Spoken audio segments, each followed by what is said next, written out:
Hello friends, welcome to Bright Words Academy. So friends, आज के video में हम लोग विलियम वर्ड्सवर्थ की जो पोएम है the word is too much with अस, इसको लाइन बाय लाइन डिटेल में अच्छे से समझेंगे, देखेंगे इसको आज पूरी पोएम को। विलियम वर्ड्सवर्थ हमारे टीजीटी पीजीटी में भी हैं और ये ऑलमोस्ट आपके लिटरेचर के जो भी एग्जाम्स है उसमें आते हैं और ये पोएम से भी आपके क्वेश्चन देखने को मिलते हैं। इंपॉर्टेंट पोएम बन जाती है आपके एग्जाम पॉइंट से। तो इसको आज हम लोग लाइन बाय लाइन डिटेल में समझेंगे और इसके की फैक्ट्स भी देखेंगे पोएम के। अगर आपको ये क्लासेस अच्छी लग रही हो, आपके लिए हेल्पफुल हो रही हो, तो चैनल को लाइक, सब्सक्राइब एंड शेयर जरूर कर दिया करिए। चलिए चलते अपनी क्लास की ओर, let's start. Okay, William Wordsworth, the word is too much with us. Okay, चलिए पहले तो कुछ की फैक्ट्स देख लेते हैं about the poem. This poem is composed in 1802 में कंपोज की गई है एंड पब्लिश कब हुई है? 1807 में पब्लिश हुई है। ओके, और कहाँ पर पब्लिश हुई है? Poems in 2 volumes. 1807 में ये क्या है? पोएम का एक कलेक्शन था जो 1807 पब्लिश हुआ था, उसी के साथ में आपकी पोएम आई है। कंपोज की गई है 1802 में एंड पब्लिश हुई है 1807 में। ओके, तो ये एक सोनेट है। दिस पोएम इज अब पेट्रोचन सोनेट, ये आपका पेट्रोचन सोनेट हो जाएगी। पेट्रोचन सोनेट क्या हो गया? जिसमें आपकी 8 लाइन्स ऑक्टेव हो जाता है एंड 6 लाइन का आपका सेस्टेट हो जाता है। 8 लाइन्स का ऑक्टेव हो गया, 6 लाइन का सेस्टेट हो जाता है।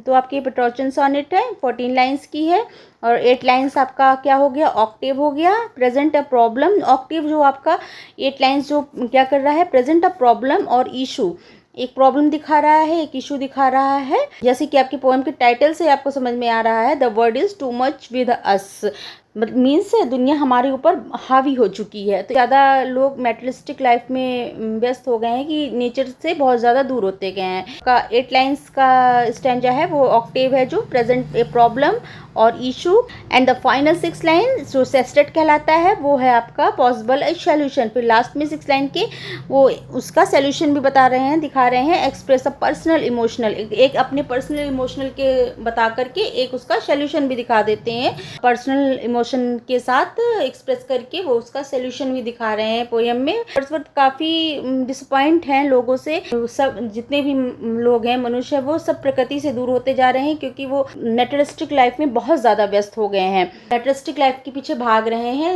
इंडस्ट्रियल रेवोल्यूशन के कारण आपका ये जितना भी आपका भौतिकवादिता है वो बढ़ती गई है। तो समझ लीजिए जब आपकी ये पोएम कंपोज हुई है 1802 में, तब आपका ये वर्ड्सवर्थ कह रहे हैं कि वो लोग इतना भौतिकवादिता के पीछे भाग रहे हैं। तो अब आज की दुनिया तो चारों तरफ मेटलिस्टिक ही हो गई है। तो आप ये समझिए कि पोएट जो है बहुत ज़्यादा निराश हैं इस स्थिति से कि वो प्रकृति में जो आनंद महसूस किया जाता है, आंतरिक शांति महसूस की जाती है, उससे दूर होकर के मनुष्य सिर्फ भौतिकतावादी के पीछे भाग रहा है। तो यही इस पोएम का मेन सार हो जाता है, जिसमें आपको सेस्टेट में आप लास्ट में उनको सोल्यूशन भी दिखा रहे हैं with personal emotion. Rhyming scheme भी इम्पॉर्टेंट हो जाती है आपके। ऑक्टेव की क्या है राइमिंग स्कीम?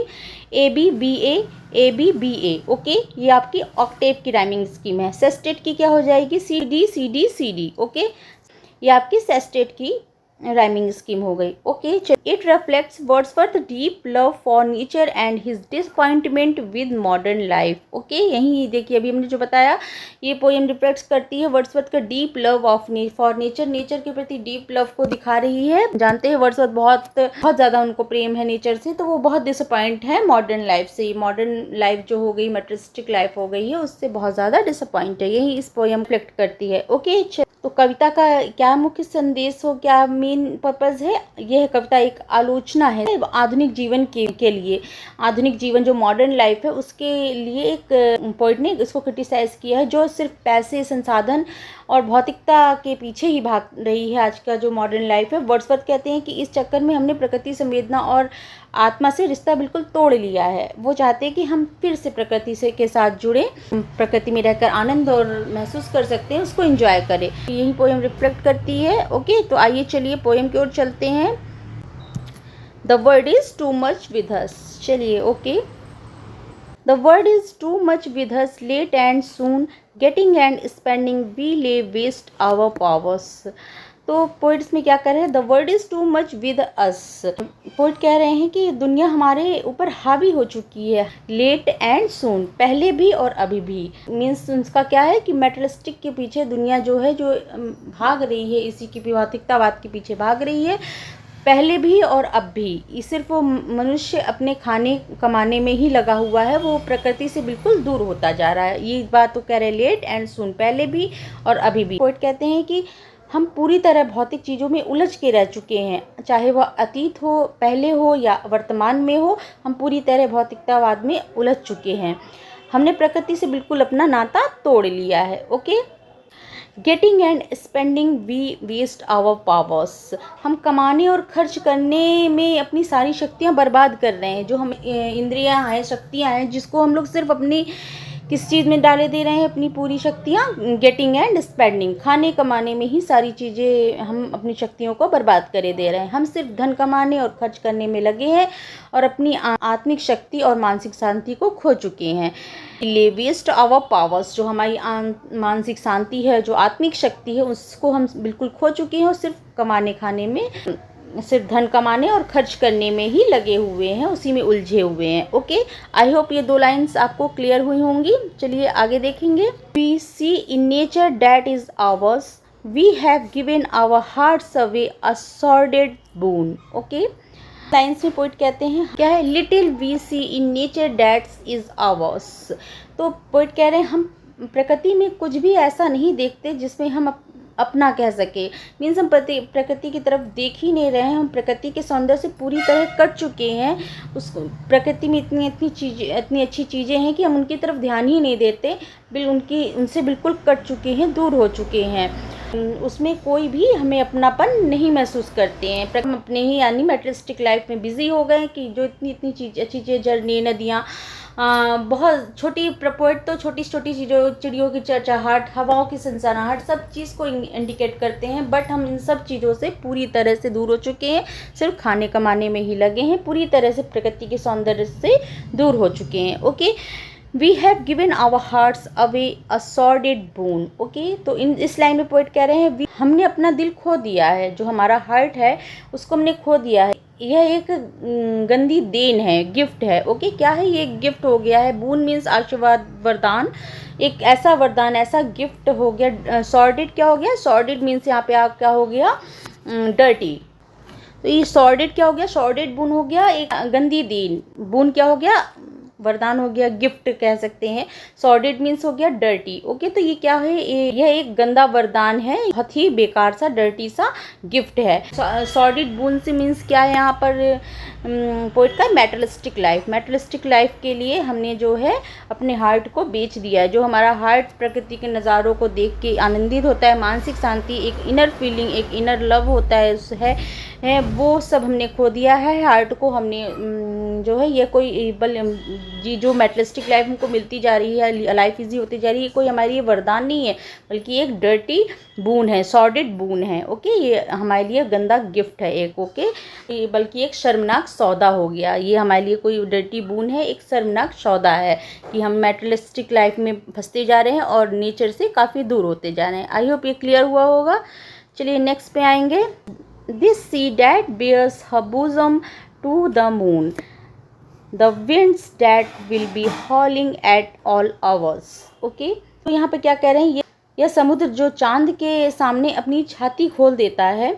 मीन्स क्या है, this sea that bears her bosom to the moon, moon के सामने ये जो समुद्र है वो अपनी बेयर्स हर बोजम, अपनी छाती को अपने खोल देता है, जो समुद्र है अपने मून के सामने। मीन्स क्या है, समुद्र और चांद के बीच की सुंदर प्राकृतिक क्रिया को दर्शाया गया है। इसमें क्या हो गया, जो समुद्र और चांद, जो चांद की रिफ्लेक्शन समुद्र में पड़ता है, उस तरह करके जो है इसमें समुद्र और चांद के बीच की सुंदर प्राकृतिक क्रिया को बहुत अच्छे से दर्शाया गया है। यह खुलापन और सुंदरता हम अब नहीं देख पाते हैं। रिफ्लेक्शन पड़ता है मून का समुद्र के ऊपर, तो ऐसे लग रहा है कि समुद्र ने अपनी छाती मून के लिए खोल दी है। सुंदर प्रकृति को पोइट दर्शा रहे हैं कि अब हम इन सब चीज़ों से, इस खुलेपन और सुंदरता से अब हम नहीं देख पाते, अब सिर्फ हम मेटेरियलिस्टिक लाइफ में व्यस्त हो गए हैं। Okay, winds that will be हॉलिंग at all hours, तो कह रहे हैं हवा जो अब हर समय हॉलिंग क्या हो गया, हॉलिंग मीन्स जो हवा की साए साए की जो आवाज़ चलती है वो सुनाई देती है, वो हो गया। The winds that will be हॉलिंग at all hours, जो हर घंटे हर समय हवा जो एक साए साए चलती रहती है, मंद मंद गति से बहती रहती है, मीन्स क्या है, हवाओं की स्वाभाविक शक्ति और आवाज़ भी हमें विचलित नहीं करती। जो साए साए हवा चलती है उसकी सरसराहट महसूस करते हैं, वो सब हमें कुछ भी चीज़ विचलित नहीं करती है। हम उनके प्रति असंवेदनशील हो चुके हैं। ओके, अब वो हमें कुछ भी महसूस नहीं होता। जो हवाएं चल रही हैं, समुद्र की लहरें सुनाई दे रही हैं, मून की जो रिफ्लेक्शन समुद्र में पड़ रहा है, ऐसे सब कुछ जो इतने सुंदर सुंदर प्रकृति में नज़ारे हैं, वो सब उनके प्रति अब हम असंवेदनशील हो चुके हैं। ओके, आई होप क्लियर हुआ होगा। चलिए नेक्स्ट पे आएंगे। And are up gathered now like sleeping flowers, for this for everything we are out of tune. Okay, आगे कह रहे हैं पोइट, अब ये सब प्राकृतिक शक्तियाँ ऐसे हो गई हैं जैसे सोए हुए फूल। And up gathered now like sleeping flower, जो ऊपर इन्होंने सब बताया प्रकृति के नज़ारे, ये सब चीज़ें जो प्राकृतिक शक्तियाँ हैं अब ऐसे हो गई हैं जैसे वो सोए हुए फूल हो गए हैं, कि अब किसी को कोई उनसे रुचि ही नहीं रहेगी, कोई उसमें ध्यान ही नहीं देता, तो ऐसे लग रहा है वो बिल्कुल सोए हुए फूल हो गए हैं। ओके, इसके हम इतनी उदासीनता में जी रहे हैं कि प्रकृति की सारी शक्तियाँ मानो सो चुकी हैं, क्योंकि हम उन्हें अनुभव ही नहीं करते। ऐसे हम इतनी उदासीनता में सिर्फ अपनी ही लाइफ खाने कमाने में लगे हुए हैं कि ये प्रकृति की सारी शक्तियाँ मानो ऐसे लग रहा है कि वो सो चुकी हैं। क्यों? क्योंकि हम उन्हें अनुभव ही नहीं करते, महसूस ही नहीं करते, हम कुछ फील ही नहीं करते, नेचर की तरफ हमारा ध्यान ही नहीं जा रहा, सिर्फ हम अपनी मैटेरियलिस्टिक लाइफ खाने कमाने में लगे हैं। तो ऐसा लग रहा है कि जो प्रकृति की सारी शक्तियाँ हैं वो ऐसे हो गई हैं जैसे सोए हुए फूल। Okay, for this for everything we are out of tune. आगे पोइट कह रहे हैं इसलिए हर चीज़ में हम बेसुरे हो गए हैं। मीन्स क्या है, एवरीथिंग जो ऊपर चीज़ें कही हैं, for this and for everything of the nature, हर चीज़ जो नेचर में हमें देखने को मिलती है, we are out of tune, वो सब चीज़ हम जो है उससे बेसुरे हो गया, मीन्स अनट्यून्ड हो गए हैं। मीन्स इसलिए हर चीज़ जो नज़ारे हैं हम उनसे बेसुरे हो गए। हम प्रकृति मीन्स क्या है, हम प्रकृति की धुन से अलग हो गए हैं। हमारी आत्मा उसका संगीत नहीं सुन सकती है। अब हम बिल्कुल आउट ऑफ डेटेड हो गए हैं कि प्रकृति कितनी हमें अच्छी चीज़ें दिखा रही है, सुना रही है, समझा रही है, वहाँ जो प्राकृतिक सुख, प्राकृतिक मन की शांति मिलती है, उन सब से हम आउट ऑफ ट्यून हो चुके हैं। अब हम बेसुरे से हो गए हैं उन सब चीज़ों से, सिर्फ अपनी लाइफ में भाग रहे हैं। ओके, चलिए ये आपका यहाँ तक आपका ये क्या हो गया, ये ऑक्टेव था। ये ऑक्टेव की 8 लाइन्स थी जो कि इन्होंने एक इशू दिखाया, प्रॉब्लम दिखाई है। अब आगे के सस्टेट में ये आपको सोल्यूशन भी दिखाएंगे with express the personal feelings. Okay, solution भी वो बता रहे हैं। चलिए आगे देखेंगे। तो ये आपका ऑक्टेव हो गया ट्यून तक। ओके, आगे आपका सेस्टेट रहेगा। चलिए, it moves us not great God, I had rather be a pagan suckled in a creed outworn. It moves us not, ये हमें भावुक नहीं करता। अब क्या है, ये प्रकृति जो है हमें भगवान अब जो भी इतनी आप तो दे रहे हो, आप तो देते ही जा रहे हो, है वही चीज़ वहीं पे, कुछ नहीं बदला, फिर भी ये अब हमें भावुक नहीं करता। क्यों नहीं करता? क्योंकि अब तो हम मैटेरियलिस्टिक लाइफ में ज़्यादा फोकस करने लगे, हमारा प्रकृति से ध्यान हटता ही जा रहा है, तो अब हमें ये भावुक नहीं कर रहा है प्रकृति। तो हे ग्रेट गॉड, हे ईश्वर, आई हैड रादर बी, हमें ये भावुक नहीं करती। हे ईश्वर, मैं तो इससे बेहतर यह चाहूँगा कि वो इतने डिसअपॉइंटेड है इस चीज़ से कि मनुष्य प्रकृति को नहीं एंजॉय कर पा रहे हैं, जो भगवान की देन है। रियलिस्टिक चीज़ है वो, मटेरियलिस्टिक चीज़ों के भाग रहे हैं। जो रियल ओरिजिनल आपको एंजॉय और एक जो कहते हैं कि अच्छी फीलिंग्स होती है, जो एक शांति का पीस देती है, वो उसके पीछे से दूर होकर के वो सिर्फ मटेरियलिस्टिक लाइफ में भाग रहे हैं। तो ये कह रहे हैं, बहुत इतने डिसअपॉइंटेड है कि वो कह रहे हैं कि हे भगवान, I had rather be a pagan suckled in a creed outworn. तो पोइट कह रहे हैं कि इससे अच्छा कि मैं तो कोई एक पैगन होता। पैगन कौन है? मैं एक प्राचीन धर्म मानने वाला पैगान हो गया, प्राकृतिक उपासक कह सकते हैं। पैगान मीन्स क्या हो गया, जो कि प्रकृति की हर एक चीज़ में देवी देवता का वास देखता है, उनको प्रकृति की हर चीज़ को देवी देवताओं के रूप में पूजता है, तो ये एक मीन्स प्राकृतिक उपासक जो हो गया, इस टेंडेंसी के लोगों को पगान कहा जाता है। ओके, ये प्रकृति भावुक नहीं कर रही मनुष्य को, वो इतने डिसअपॉइंटेड है, तो कह रहे इससे अच्छा कि मैं एक पगान होता, मीन्स प्राकृतिक उपासक जो प्राचीन धर्म में लोग मानते हैं देवी देवताओं को प्रकृति में वास देखते हैं, इस टेंडेंसी का होता, तो क्या होता आगे, सकल इन अ क्रीड आउटवर्न, क्रीड हो गया आपका रिलीजन, आउटवर्न क्या हो गया, out of date, not existent. Okay, जो कि अब एग्जिस्टेंस में नहीं है। मीन्स एक पगान होता जो कि अब पहले के लोग थे जो प्रकृति में बहुत देवी देवताओं को देखते थे, पूजते थे प्रकृति को देवी देवताओं के जैसे, तो मैं कह रही हूँ मैं ऐसा ही होता जो कि अब आउट ऑफ डेटेड हो गया है, मैं ऐसे रिलीजन का होता, पगान होता जो कि प्रकृति में देवी देवताओं को वास को देख पाता। ओके, वर्ड्सवर्थ कहते कि वह पुराने धर्म में पला बढ़ा हुआ होता, जैसे पगान जैसे, जिसमें प्रकृति को देवी देवता माना जाता था, क्योंकि कम से कम वह प्रकृति से जुड़ा तो रहता। अगर okay, so might I standing on this pleasantly have glimpse that would make me less forlorn. Okay, तो so might I standing on this pleasantly, poet कह रहे क्या होता, मैं पगान होता तो क्या होता, ताकि मैं इस हरे भरे मैदान पर खड़ा होकर, ली क्या हो गया, ली आपका हो गया मेडो, घास का मैदान हो गया, प्लीजेंट सुखदायक, जो हरे भरे घास के मैदान हो गए। सो might I standing on this pleasantly, तो मैं क्या करता वहाँ मैं इस हरे भरे मैदान में खड़ा होकर, have glimpse that would make me less forlorn, ऐसे दृश्य देख पाता जो मुझे इतना अकेला और खोया हुआ महसूस ना होने देते। जब मैं एक पगान होता तो वह हरे घास के मैदान में खड़े होकर ऐसे दृश्यों को देख पाता जो पोइट ने प्रकृति के लिए डिफाइन किए ऊपर, और भी जो सारे नेचर्स के साइड्स हैं, दृश्य हैं, सबको मैं देख पाता और मुझे इतना अकेला और खोया हुआ महसूस ना होने देते। मैं इसमें इतना रमा होता कि ताकि मैं देवी देवताओं के वास को महसूस कर पाता, जिससे कि मुझे इतना अकेलापन, खोया हुआ महसूस ना होने देते ये। ओके, तो मीन्स पोइट कल्पना कर रहे हैं कि वह एक पगान होते और प्रकृति की सुंदरता का अनुभव कर पाते। पगान होते तो प्रकृति के दिव्य दृश्य जो है आत्मा को शांति और जुड़ाव का एहसास कराते। जो अगर वो पगान होते और प्रकृति की सुंदरता का अनुभव कर पाते, तो जो प्रकृति की इतनी अच्छी नेचुरल्स डिवाइन साइड्स हैं, डिवाइन चीज़ें हैं, दृश्य हैं, उसकी आत्मा को बहुत शांति और जुड़ाव का एहसास कराते रहते हैं। ओके, तो ये उसका सॉल्यूशन बता रहे हैं कि इतने डिसअपॉइंट हो गए कि मनुष्य तो मैटेरियलिस्टिक लाइफ में फंसता जा रहा है, तो कहते कि मैं वो नहीं देख पा रहे हैं, तो वो कह रहे हैं कि मैं काश पगान होता तो मैं इतना अकेलापन नहीं महसूस कर पाता, मैं इन ग्लिम्स को देखता और वो सब मेरे साथ में होते, मैं प्रकृति में देवी देवता का वास को महसूस कर पाता, तो मैं इतना अकेलापन नहीं महसूस कर पाता। ओके, तो आई होप आपको इतना क्लियर हुआ होगा। चलिए नेक्स्ट लास्ट लाइन पे आते हैं।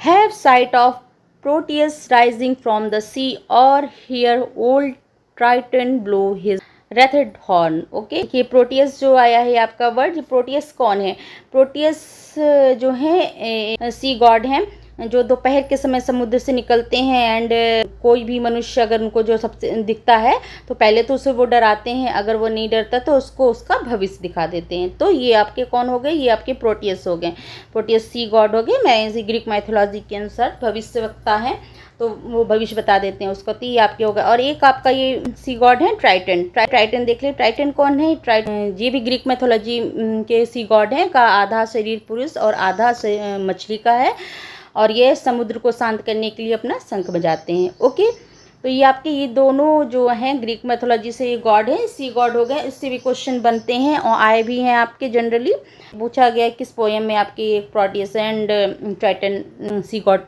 को हमको देखने को मिलते हैं, तो या the word is too much with us में आपकी दोनों गॉड मिलते हैं देखने। तो ये इसमें क्या कह रहे हैं, चलिए लाइन्स देखिए। Have sight of Proteus rising from the sea और hear old Triton blow his wreathed horn. Okay, तो पोएट कह रहे हैं कि प्रोटियस को समुद्र से निकलते हुए देख पाते और वो उतने अकेलेपन नहीं महसूस कर पाते, वो प्रोटियस को जो राइजिंग फ्रॉम द सी समुद्र से निकलते हुए देख पाते, एंड और hear old Triton blow his wreathed horn, Triton को रेथड हॉर्न घुमावदार शंख हो गया, शंख को बजाते सुन पाते, जो कि समुद्र को, टाइटन कौन है जो समुद्र को शांत करने के लिए शंख बजाते हैं अपना, तो उनको भी मैं देख पाता, टाइटन को शंख बजाते हुए देख पाता और प्रोटियस को निकलते हुए देख पाता। अगर वो पैगान होते, क्या होते वो पैगान होते, तो वो क्या करते, वो प्रेजेंट घास के मैदान में खड़े होके सारे दृश्य को देख पाते, वो ताकि महसूस नहीं करते, और प्रोटियस को समुद्र से निकलते हुए देखते एंड टाइटन को शंख बजाते हुए देख पाते। इट मीन्स वर्ड्सवर्थ पौराणिक दृश्यों को जीवांत रूप में दिखना चाहते हैं।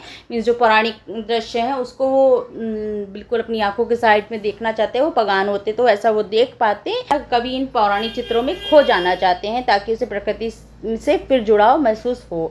वो पौराणिक चित्रों में इतना खो जाना चाहते हैं कि ताकि वो फिर से प्रकृति से जुड़ाव महसूस कर सकें। ओके, तो इसीलिए चाहते हैं वो पगान होते। तो यहाँ पर उन्होंने 6 में उन्होंने ये आपकी सेस्टेट हो गई और ये इसमें आपका इन्होंने सॉल्यूशन बताया है। तो ये जो उनकी अपनी इनर फीलिंग्स बता रही है। ओके, जल्दी थोड़ी सी समरी बता देते हैं आपको। वर्ड्सवर्थ इस कविता में आधुनिक समाज की भौतिकता और प्राकृतिक संवेदनहीनता की आलोचना कर रहे हैं। कह रहे हैं कि हम प्रकृति से इतने दूर हो चुके हैं कि उसकी सुंदरता और शक्ति हमें प्रभावित नहीं करती है। अब इतना ज़्यादा हम मेटलिस्टिक लाइफ में फंस गए हैं कि हमें ये सब नज़ारे नज़र ही नहीं आते हैं। कभी कभी चाहता है कि काश वह किसी ऐसे युग में होता है जहाँ प्रकृति को पूजा जाता है, ताकि वह फिर से प्रकृति के प्रति सम्मान और भावनात्मक जुड़ाव महसूस कर पाते हैं।